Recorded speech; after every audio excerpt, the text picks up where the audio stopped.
3 foundations, only one I really liked.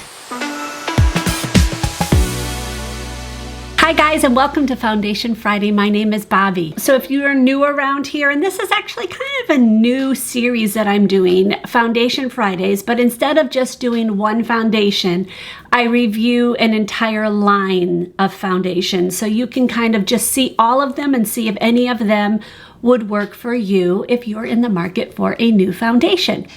So just to set the stage a little bit so you know about me and my skin, I am 55 years old. I have, in the summer, more normal skin, but it always tends to go dry if it's going to do anything. In the winter, I have definitely dry skin. I also have rosacea, and I have a bit of hyperpigmentation here and there. So that's a little bit of snapshot of me. Now let me tell you about Physicians Formula. First off, Physicians Formula has actually had my #1 go-to, would just be fine if I never found another foundation for many years, and sadly they discontinued it. I have a bottle left. It is the Healthy Foundation. Sadly, I'm not going to review this because obviously it's discontinued. And that makes me so sad. Obviously, I was hoping that when they discontinued that one, they would come out with one that I even liked better. They have 3 foundations. The lightest of all the foundations as far as coverage is their Natural Defense Sheer Line of Defense Foundation. This is an SPF 30. Then they have Organic Wear Silk Foundation Elixir. This is a sheer but buildable coverage. That's what they claim. And then their more medium to full coverage is their Butter Believe It Foundation Plus Concealer. This is, like I said, medium to full. All of them have 12 shades, which is abysmal as far as I'm concerned. They need to have way more. So instead of doing all the shades, I think what they did is they came out with these, which are mix-ins. One is darker, obviously one is lighter. So if a foundation doesn't work for you, you can put a drop or 2 into your foundation, mix it up, and this will change the color for you. I have mixed them in together and it does work. It doesn't seem to change the formulation of the foundation, but I think it would be better for them to just come out with a foundation line that is robust instead of just 12 shades. But I get it. It costs a lot of money, and some of those shades very rarely are used, which also makes it hard because if you're going to buy the foundation, which all of them are either they go $14.99 to $15.99, so $15, $16. That's what all 3 of them go for. So then you have to go add this in, one of these or both if you aren't sure. So it adds up that way. Now again, you could also use these on other foundations that you may have. So maybe this is good for you. Now let me show you the individual foundations, how they apply and what I thought about them. This is the Silk Foundation Elixir with jojoba oil. It's from their Organic Wear line, and it says it's light to medium coverage, and I would assume that it's silky. I've actually used this before. It says to shake it up, so of course we're gonna shake it. Serum-y, it's very liquid. It's an ultra nourishing, ultra fluid, weightless, organic foundation elixir that improves the appearance of skin tone and texture while delivering a sheer to buildable coverage. The ingredients improve the appearance of skin tone and deliver a skin-like airbrushed dewy finish. I'm gonna see if I can build it up. I have plenty of foundation still left. When I do a second layer, I always only do it right here. I don't know if you guys are noticing my rash here on my neck. That is from me wearing necklaces that have nickel in it. And it just lingers and lingers. I hate it. So I've learned my lesson. I cannot wear any nickel. I'm just waiting for it to clear up.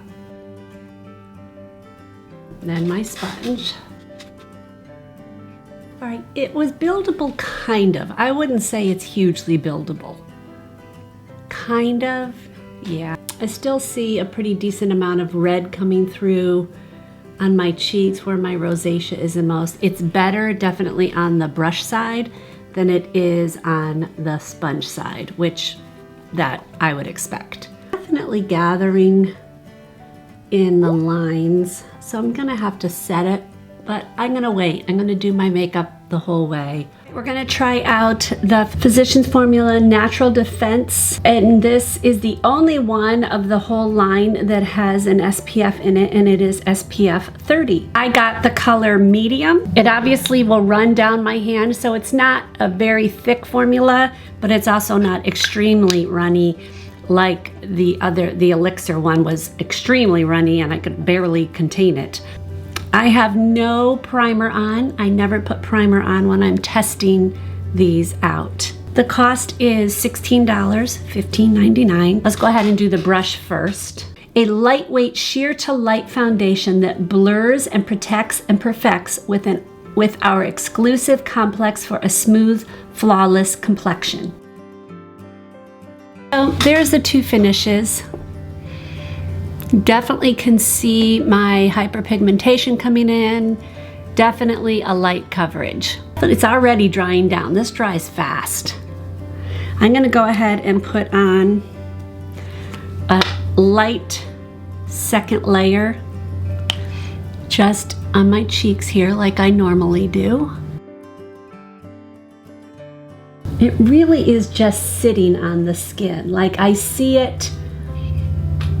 Probably pressing a little bit harder, and it's pretty much doing what I thought it was going to do, because I've tried this quite a few times. I do not like this. Okay, definitely sinks better with a sponge, but it also shears it out more with a sponge.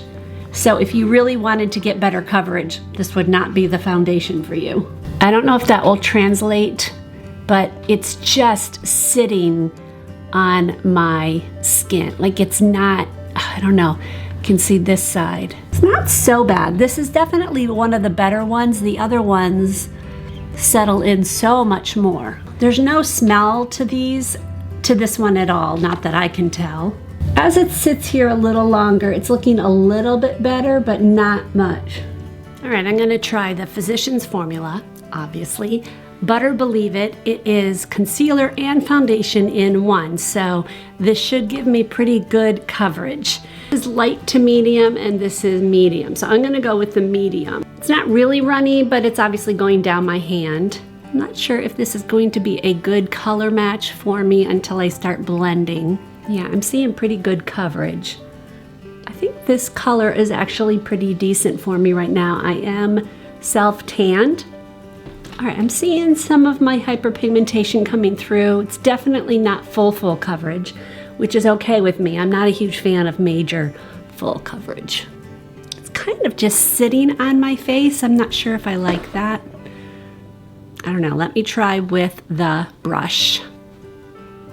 Okay, that's definitely a better coverage, which is usually the case with a brush. Okay, I'm looking at it in my close mirror. I definitely like the brush with that application better than the sponge. Oh, major settling in on my lines. I mean, I don't know if you guys can see that, but it's a lot, equally on both. So I'm going to just kind of get those brushed out. Try to get the extra out, and I'll use my sponge on this side. I don't like to set it if I don't have to. Let me see if it's buildable. I still see hyperpigmentation coming in on this side. Wow, it's so much better with the brush. Like so much better. I'm surprised about it. All right, I'm gonna get a little bit more and just do my cheek area right here to just kind of see if I can get a little bit more coverage for that area. That was actually kind of a lot more than I wanted to do. But okay, there's no way I can get away with not setting it. So I'm gonna go ahead and set it. I'm gonna use my Tati Blendiful and use that. Oh wow, that made it be very cakey. Wow. That I do not like at all. Yeah, it's like breaking apart big time before I even set it with that. So I'm not real happy with that. Maybe this does need a primer. Maybe next time I use this, I will use a primer with it first. Okay, so full face is on. I definitely do not like my foundation at all today. It is very cakey. It is not smooth. I do not like, oh, I can see a line. I do not like how it settles in on my lines so much. I have set it like 3 times and it's still settling in on my lines, like my forehead lines. And right here, I always have this one right here, that line right there that it settles in on. So I'm not happy at all so far with this Butter Believe It. So I'm hoping that tomorrow I'm going to put on a primer that I know I love, but I'm definitely going to try it again. Hopefully primer will make a difference. And from a distance, this looks really nice. Like I look at myself in the mirror, there's a mirror behind my camera, and it looks good, but up close, not at all. So we'll see tomorrow.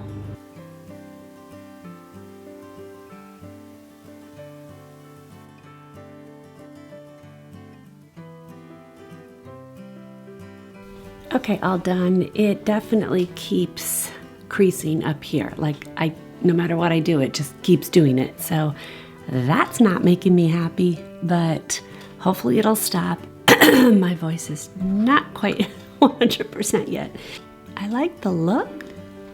Like I like my makeup today, but a lot better than yesterday's makeup. It does look really good through here, so I'm hoping it doesn't break up throughout the day. Okay, here's my thoughts on all 3 of them. Of the 3, the only one I actually like and have used again and again is the Butter Believe It foundation. Does it measure up to my holy grail wonderful one that they discontinued? No, it does not. This one I can put on my skin every single time, winter, summer, no primer, with primer, and it always looks good. Like I've never had it not look good. It just performs that good. It's sad. I don't get it. I don't get it. Anyways, this one I have to think it through. It doesn't always look good. Here's what I have learned after using this so many times. First, you have to use way less than you think. When I put this on camera, I used double of what I needed, maybe even triple of what I needed. You have to go light with this. You think you just put it on and you just go, and it just doesn't need to be that thick. It performs much better when you do a light coverage on it, and then go ahead and build up where needed. I also have realized that I do not like it actually with the brush, even though in my first time using it, you guys saw, I liked the brush better. I don't like it better. I think it performs much better with a sponge, going light, and then you do have to set it. You have to set all of these. The least of them you have to set is this one, but I still did have to set it in my lines, but it definitely is less than these 2. The one I like the least is by far this one. I can't stand this one. This one, I will set it, and no matter what powder I use, I have to set it like 3 times. And again, I have dry skin, so this is just too lightweight. It doesn't melt into my skin like I would want. This is not my favorite at all. This one performs much better with a sponge. And I will tell you right now, it's hard to see, but it is definitely settled into my pores right here. It's like I can't get them out. But it didn't do that at all on this side where I used the sponge. So much better with the sponge. I don't hate this one. Like, if I'm gonna use a sheer to light coverage, I'm gonna go for the Essence Pretty Natural. That one I don't have to set at all, like it just doesn't crease. So I would much rather go with that kind than with this where I have to add a powder afterwards. And I don't really necessarily care that much about the SPF part of this because I always wear an SPF underneath my foundation. I know that this has gotten huge reviews, that people are absolutely loving it. Do I love it? No, I don't love it. Do I really like it? Yes, I do think this is a good foundation. I think that if you have a more oily complexion, like if your skin is much more oily, I don't think you're going to like this. I think it's too dewy, too radiant. I think you're not going to like it at all. But if you have a normal skin to a little bit dry, I think you're going to like this. If you have been curious about the Morphe line of foundations, I'm going to link that video right here, and I review all of their foundations, and you can see if they would work for you. I will see you in the next one. God bless.